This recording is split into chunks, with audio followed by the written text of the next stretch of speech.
Welcome back to my channel. If you're new here, hello, I hope you stick around. This is gonna be a pretty chill video. I really couldn't be bothered to move my setup into the normal filming spot, so I'm just gonna be here since I've been reading here for the past couple days.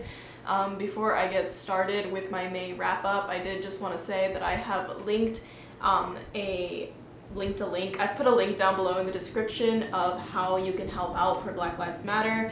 I know you're probably hearing about it literally everywhere right now, but it's kind of necessary that you hear about it everywhere right now. So if you haven't already signed the main petitions or donated if you're able to donate, or just, shared some stuff that could be helpful, have those conversations, all of that information will be down below. I highly recommend that you check it out if you have not checked it out yet. That would be great. So now getting into my May wrap-up, I read a lot of books this month for me personally, just because as I've said in my past videos, I have not been reading that much lately, so this month was like a really good reading month for me. And I also really enjoyed a lot of the books I read this month, because the month before, for the Owls readathon, I really did not like most of the books I read. But in May, I did really enjoy most of the books that I read, which was great. So the first part of my wrap-up will be talking about the Asian readathon, which I did this month. So the first prompt was to read a book by any Asian author, and for this one I chose The Gilded Wolves by Roshni Chokshi. And this book is by an Asian author, and also it has an Asian character in it. And honestly, it was a really fun read with really unique characters. I honestly enjoyed reading it, and I do plan on reading the sequel when it eventually comes out, I think later this year. It was set in a time and place that I wouldn't normally read about, which is like France in the 1800s, I believe, I'm not even sure. And some things did take a little bit longer for me to understand, because I feel like you're kind of thrown into the world and all of the terminology and stuff that comes with it without a lot of information to begin with, but as the story progresses, you do begin to understand a lot more. I think it was done really well, even though it did have a lot of terminology and stuff to get used to, but I honestly enjoyed the characters and I enjoyed the storyline as well. I've heard some people say that it's a lot like Six of Crows and they don't like it because of that, because it feels like another Six of Crows, but honestly, the similarities kind of stop at it being a heist book with a cast of characters. Other than that, I didn't really find any major similarities, and like the plot was completely different and the heist was different, obviously. So other than it being like a cast of characters, I didn't really see that many similarities, to be completely honest. So the second prompt is to read a book by an Asian author with an Asian character that you can relate to, and this is actually the first book I read in May, and it's A Place for Us. And I really loved this book. It made me cry, it made me feel, it was so beautifully written and just well done overall, and I highly recommend this book. So I think the thing about contemporaries is that they don't always kind of have that picture perfect happy ending with everything, all the loose ends tied up in a neat little bow. Like, you don't get that sense of fulfillment, I guess, when you finish. It kind of leaves this little uncomfy feeling with you, and I think that's kind of why I tend to avoid reading contemporaries unless it's forced on me in a TBR, even though I really love contemporaries. They're some of my favorite books and they always stick with me, but I just avoid reading them because I feel like I tend to avoid that little uncomfy feeling. But I think that's what makes contemporaries special, is that they kind of parallel life, in that in life, not everything is wrapped up in a neat little bow and handed to you at the end with all the loose ends tied up and everything being perfect, happy ending. Oftentimes in life, when you have a happy ending, there's also some things that you miss out on and some things that you have regrets on, and just, stuff like that. And I think contemporaries capture that, because by the end of a contemporary, usually there's good and there's bad, and that uncomfy feeling you get is because of the bad, but you kind of had to deal with it and learn to focus on the good parts of it, I guess, if that makes sense. Like, despite the bad parts, you're still able to enjoy and cherish life. And I think that's what I really love about contemporaries, even though that's kind of also what I don't love, is because of the negative parts. But I mean, I guess you just have to get used to it. But honestly, I feel like they're some of the most rewarding books, and I think this one was definitely rewarding in that sense. I feel like I grow every time I read one like this, so I also highly recommend this book. I'm gonna skip prompt 3 for a second because I read prompt 3 last. So book 4 was to read a book recommended by an Asian, and this one I was supposed to read for one of my classes for Asian American Studies, and it got canceled as an assignment, but I already had the book, so I wanted to read it anyway.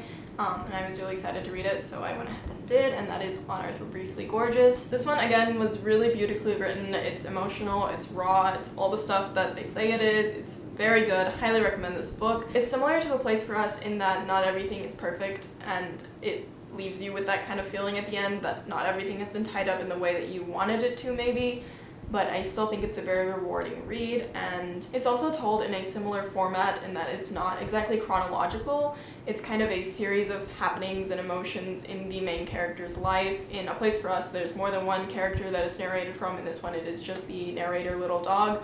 The character's name is Little Dog. It's kind of a series of events in his life as the story progresses. I did feel like at some points I wish it had been a little bit more story driven and less character driven, because I did find myself getting bored, but the beautiful writing did sort of make up for that, and overall I think it was a really good read. I do wish I'd annotated though, because I didn't start annotating until I read The Hunger Games like halfway through the month, and this one would have had a lot of annotations, and I don't know why I didn't, but I just like didn't annotate it. So the fifth prompt was Little Fires Everywhere, which was the group book. I'm not gonna lie, I almost DNF'd this like 100 pages into it just because the start was so slow. It took like half of the book for anything to happen, and the last half I'm really glad I finished because it was like really good. After you get past that really slow uphill like slope, it's very good.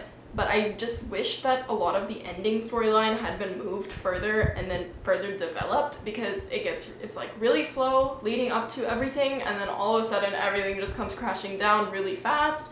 And that's the part that I wanted to read. That's the part that I couldn't put down. But the whole beginning, like, I really almost just stopped reading it. I'm not gonna go too much into detail on this one because honestly there's like a ton of reviews on Goodreads if you really want to read about what people thought of it. I would have given it a 3.5 if I could have, but I couldn't, so I gave it a 4 because it was good, but I don't know. I think it was good. It's worth the read, but again, it's not one that I would probably reread. Going back to prompt 3 is to read a book with an Asian character that you cannot relate to. I intended to read Pachinko for this, but I just did not have time to get to it because it is like really long and probably heavier than I wanted to read by that point in the month. So I ended up sticking a book in just for fun that I didn't realize fit this prompt until after the fact, and that is The Red Scrolls of Magic by Cassandra Clare. This book follows Magnus, who is an Asian character. He is a warlock from the Shadowhunter universe. I love Magnus. I will stan him forever. He's one of my favorite characters in the universe. I love seeing him through all the series because since he is a warlock, he's an immortal character. And this story kind of follows him and his adventures with his boyfriend Alec, and it's just a really good story. It's really fun. Though there are some more serious themes in it, overall it was just a fun read. When I did realize that this book would fulfill prompt 3 though, I did not expect there to be a second Asian character in the book, so that was pretty cool as well. It was kind of unexpected and it was like a double win, I guess. So anyways, that concludes my Asian readathon wrap-up segment. Those are the 5 books that I read for the Asian readathon, and then halfway through the month I realized that Ballad of Songbirds and Snakes was coming out in like a week, and I decided to very quickly reread the entire Hunger Games trilogy instead of reading the rest of my Asian readathon books, which I still managed to finish, so it's fine.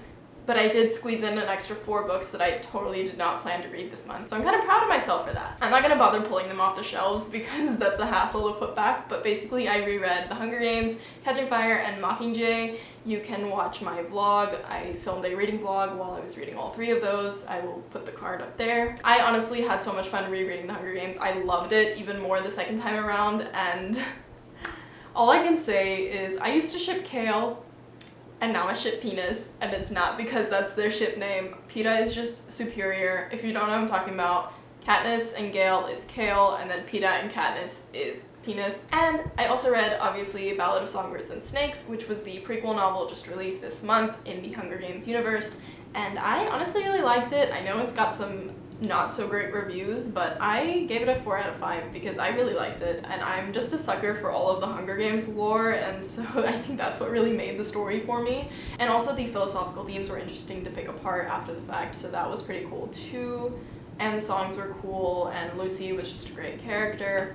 Also, there were a couple quotes that while I was writing up my wrap-up, I realized are kind of relevant to, actually they're pretty relevant to the situation that's going on right now, so I just wanted to read them out and share them with you guys. So the first one is, if the people who were supposed to protect you played so fast and loose with your life, then how did you survive? Not by trusting them, that was for sure. And if you couldn't trust them, who could you trust? All bets were off. And then the second quote is, you have no right to starve people, to punish them for no reason, no right to take away their life and freedom. Those are things everyone is born with, and they're not yours for the taking. Winning a war doesn't give you that right. Having more weapons doesn't give you that right. Being from the capital doesn't give you that right. Nothing does. So I think those are just some things to think on. And the final book in this wrap-up, I did not finish. I DNF'd, and I was really disappointed because I really, really wanted to like this book. I wanted to like it so bad, and I just didn't, and that is We Hunt the Flame. I am so sad because I really wanted to like this book.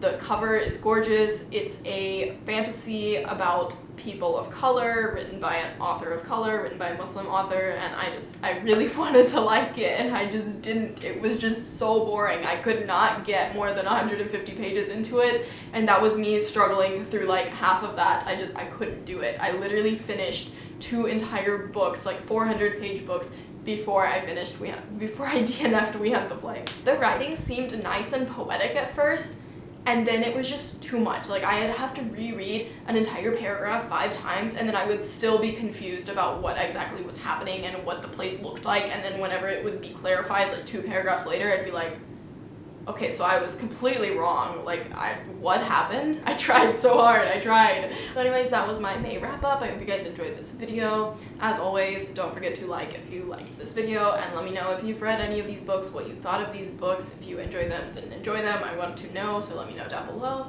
And also, don't forget to subscribe because I will be posting new content very soon. And also, just a reminder to click the links down below for helping out with Black Lives Matter. Bye-bye!